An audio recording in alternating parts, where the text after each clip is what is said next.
আসসালামু আলাইকুম রহমতুল্লাহি ওয়া বারাকাতুহু। আলহামদুলিল্লাহি ওয়া কাফা ওয়া সালামুন আলা ইবাদিহিল্লাযী নাসতাফা। প্রশংসা আল্লাহ তাআলার, যিনি আমাদের সকলকে সুস্থ রেখেছেন, ভালো রেখেছেন।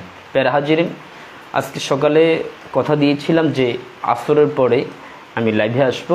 আজকের লাইভটা অত্যন্ত গুরুত্বপূর্ণ হবে। আমরা যারা 18তম ভাইবার মাধ্যমে যারা উত্তীর্ণ হয়েছি এবং একটু আগেই আমাদের সনদ ডাউনলোড করা যাচ্ছে, আমি লিঙ্ক দিয়েছি আমার পেজে এবং আমার ইউটিউব চ্যানেলের মধ্যে লিঙ্কটা আমি শেয়ার করেছি। আশা করছি আপনারা দেখে নেবেন। এই সব কিছু নিয়ে আজকে গুরুত্বপূর্ণ আলোচনা করব। তো প্রথম যে কথাটা বলতে চাচ্ছি সে কথাটা হলো, আমার যে আরবি সেকেন্ড পেপার দ্বিতীয় পত্র যে কোর্স আছে, প্রথম কোর্স আলহামদুলিল্লাহ অর্ধেক চলে গেছে, অর্ধেক কমপ্লিট হয়ে গেছে, আর অর্ধেক বাকি আছে, সেটা চলমান। দ্বিতীয় কোর্স যেটা বলছিলাম ঈদের পরেই শুরু হবে। কিন্তু এখন আমার এই কোর্সটা কাদের জন্য? যারা বর্তমানে শিক্ষকতার পেশায় ঢুকতেছেন, মানে হবু শিক্ষক যাদেরকে বলা হচ্ছে আর কি, আপনারা যারা হবু শিক্ষক তাদের জন্য কিন্তু আমার এই কোর্সটা, ঠিক আছে?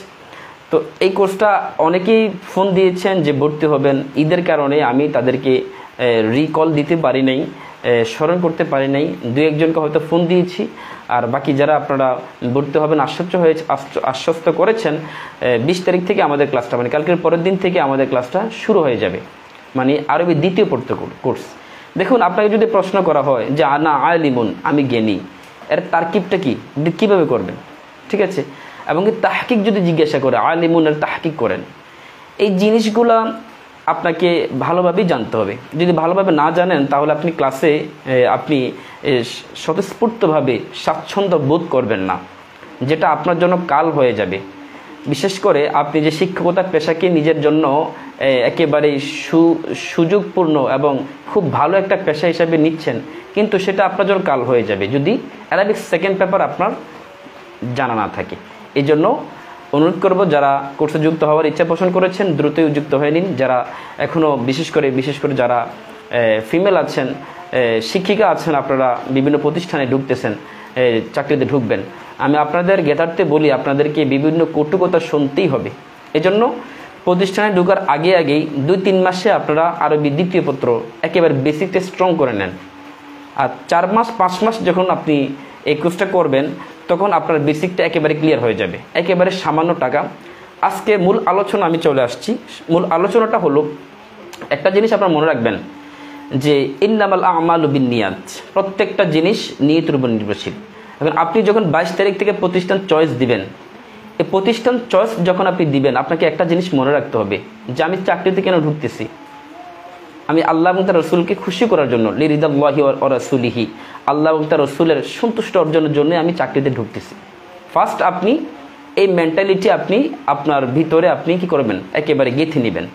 দ্বিতীয় নাম্বার হলো, নবী করিম সাল্লাল্লাহু আলাইহি ওয়াসাল্লাম বলেছেন, বাল্লিগু আন্নী ওয়ালাউ আয়া, আমার পক্ষ থেকে একটি আয়াত হলো তোমরা পৌঁছে দাও, মানে একটি বাণী হলো তোমরা পৌঁছে দাও।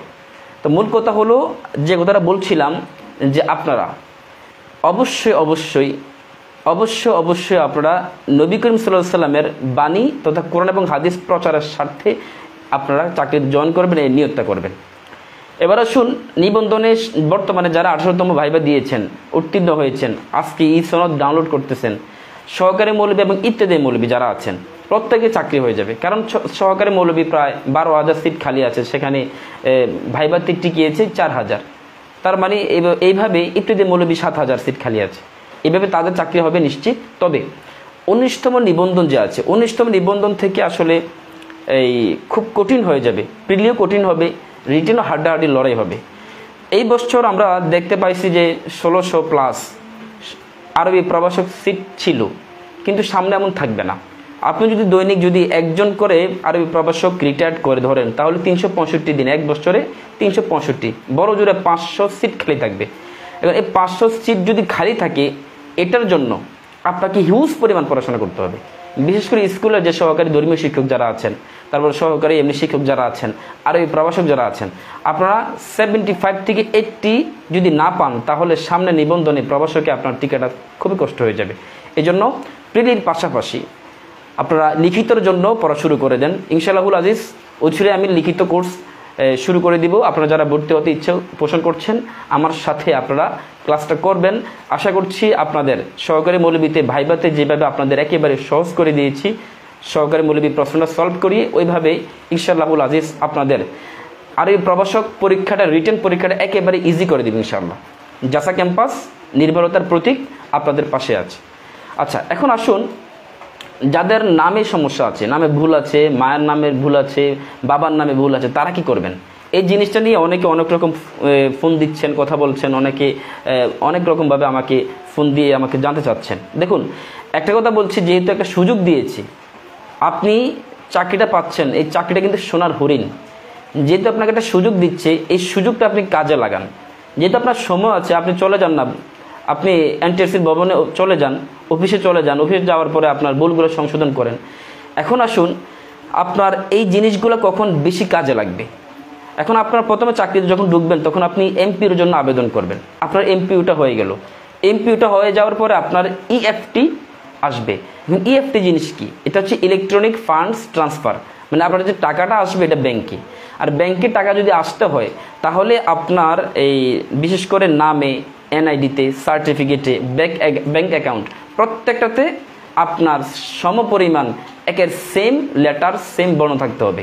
ওইখানে যদি মা বাবার নামে ভুল থাকে, নিজের নামে ভুল থাকে, তাহলে আপনি সমস্যা পড়ে যাবেন। ঠিক আছে?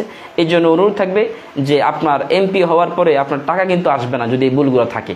এই ভুলগুলো থাকলে আপনার টাকা আসবে না। এই জন্য অনুরোধ থাকবে আপনারা দ্রুত, সময় যেহেতু আছে, আপনারা এগুলোর সমাধান করে নেন। এখন অনেকে প্রশ্ন করেছেন যে আমি শহরে, আমাকে ফোন দিয়েছেন গতকাল কয়েকজন, তো প্রশ্ন এভাবে করেছেন যে শহরে আমি চয়েস দিব নাকি গ্রামে দিব। দেখুন, এই কথাটা খুব গুরুত্বপূর্ণ একটা কথা।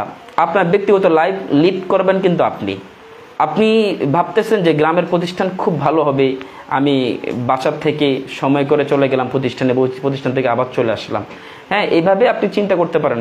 বাস্তবে আপনি আপনার যে সন্তানের লাইফ, নিজের লাইফ, যে মডার্ন একটা লাইফ আছে, ওই লাইফটা যদি আপনি লিড করতে চান, তাহলে আমি আপনাকে বলবো এই আজকে যে সনদ দিয়েছে ওইখানে আপনি কত নাম্বার পেয়েছেন সেটা আপনি দেখতে পাচ্ছেন। ওই সনদটা দেখার পরে আপনি যখন দেখেন যে একেবারেই মেরিট লিস্টে একেবারে শুরুতে আছেন, তখন আপনি শহরের গুরুত্বপূর্ণ প্রতিষ্ঠানগুলো আগে আপনি কী করবেন, মানে একেবারে জেলার গুরুত্বপূর্ণ প্রতিষ্ঠানগুলোকে আপনি চয়েস দিবেন। তারপর যদি মধ্যমে থাকেন তাহলে এই জেলার যেগুলা প্রতিষ্ঠান, যেগুলো এই অত সেরা না তবে ভালো, এগুলোতে দিয়ে আপনি ধারাবাহিক করবেন। তবে গ্রামের প্রতিষ্ঠান, আপনি যদি গ্রামের থেকে শহরে প্রতিষ্ঠান পাওয়ার যদি আপনি ডিমান্ড বেশি করেন যে আমি শহরে প্রতিষ্ঠানটা পাওয়ার যোগ্য, আপনি যদি এমন নাম্বার থাকে, তাহলে আমি আপনাকে প্রেডিকশন দিচ্ছি, আমি আপনাকে বলছি আপনি শহরে প্রতিষ্ঠানকে চয়েস করেন। এটা আপনার ব্যক্তিগত লাইফকেও একেবারে আধুনিক করে তুলবে, আপনার সন্তান সন্ততিদের লাইফকেও অবশ্যই একটা ভালো একটা অবস্থায় নিয়ে যাবে। আর আপনি গ্রামের প্রতিষ্ঠান এবং শহরের প্রতিষ্ঠানে যদি আপনি টাকা ইনকামের যদি একটা পথ দেখেন, তাহলে গ্রামের প্রতিষ্ঠানে আপনার তেমন ইনকাম থাকবে না, বাট শহরের প্রতিষ্ঠানে আপনার ইনকাম অজস্র পন্থায় আপনি ইনকাম করতে পারবেন। এই জন্য গ্রাম থেকে শহর ভালো, আপনি শহরে চলে যাবেন, শহরের প্রতিষ্ঠানকে পাথ চয়েস করবেন। তবে একটা জিনিস মাথায় রাখতে হবে যে আমাদের যে মেরিট লিস্টে আমাদের অবস্থান কোথায়, যদি শুরুতে থাকে তাহলে 100% শহরে দিবেন, আর মধ্যমে যদি থাকে তাহলে শহরে দিয়ে বাকিগুলা গ্রাম সাইডে, উপজেলা সাইডে দিবেন। আর যদি একেবারে মেরিট লিস্টের শেষে থাকে তাহলে আপনি ফার্স্ট চয়েস আপনার এলাকাতে দিবেন, ঠিক আছে, যাতে আপনার চাকরিটা আবার না হারান। এখন আরেকজনে প্রশ্ন করেছেন যে গুরুত্বপূর্ণ একটা প্রশ্ন, যে আমি যে প্রতিষ্ঠানে পড়াশোনা করেছি ওই প্রতিষ্ঠানে কি আমি এই চাকরির জন্য আবেদন করবে কিনা, ঢুকা ঠিক হবে কিনা। দেখুন, ওই প্রতিষ্ঠানে ঢুকা আপনার জন্য ঠিক হবে না।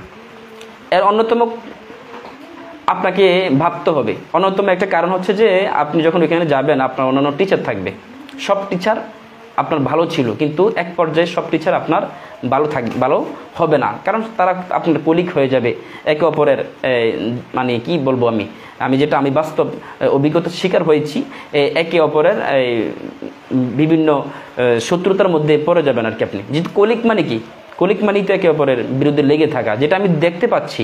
এই জন্য আপনি নিজের প্রতিষ্ঠানে আপনি চেষ্টা করবেন না ঢোকার জন্য, বেশি বেশি ক্লাস করতে হবে, বিশেষ করে টিচারদের আপনি কাজ করে দিতে হবে, এক্সট্রা কাজ করে দিতে হবে। হ্যাঁ, আপনার রেসপেক্ট, সম্মান যেটা আছে, আপনি যদি সম্মান চান তাহলে আপনি এলাকার প্রতিষ্ঠান ছেড়ে আপনি শহরের প্রতিষ্ঠানে চলে যান, তাহলে আপনার ইনকামও বৃদ্ধি পাবে, আপনার ব্যক্তিগত লাইফকে ভালোভাবে লিড করতে পারবেন, মডার্ন লাইফ লিড করতে পারবেন, আপনার সন্তানের মডার্ন লাইফ লিড করতে পারবেন। এই জন্য আপনাদেরকে বলছি, আপনারা সবাই এই প্রতিষ্ঠান চয়েসের ক্ষেত্রে জিনিসগুলো মনোযোগ দিবেন। আর অ্যারাবিক সেকেন্ড পেপার কোর্স আরবি দ্বিতীয় পত্র যে কোর্সটা আছে এটাতে আপনারা অবশ্যই ভর্তি হবেন।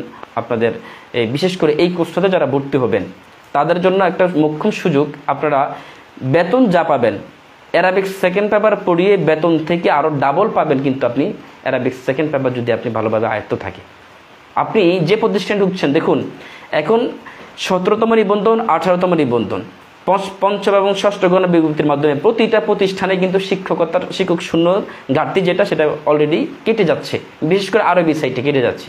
তার মানে প্রত্যেকটা প্রতিষ্ঠানে কিন্তু আরবি টিচার আছে।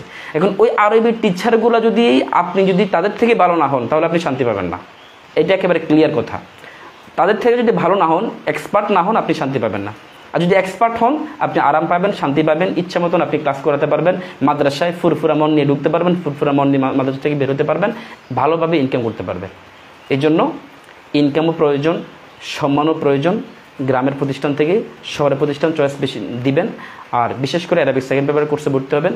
আর আরবি প্রভাষক যে কোর্স আছে সেই কোর্সে ভর্তি হওয়ার জন্য সবাই হোয়াটসঅ্যাপে নক করবেন।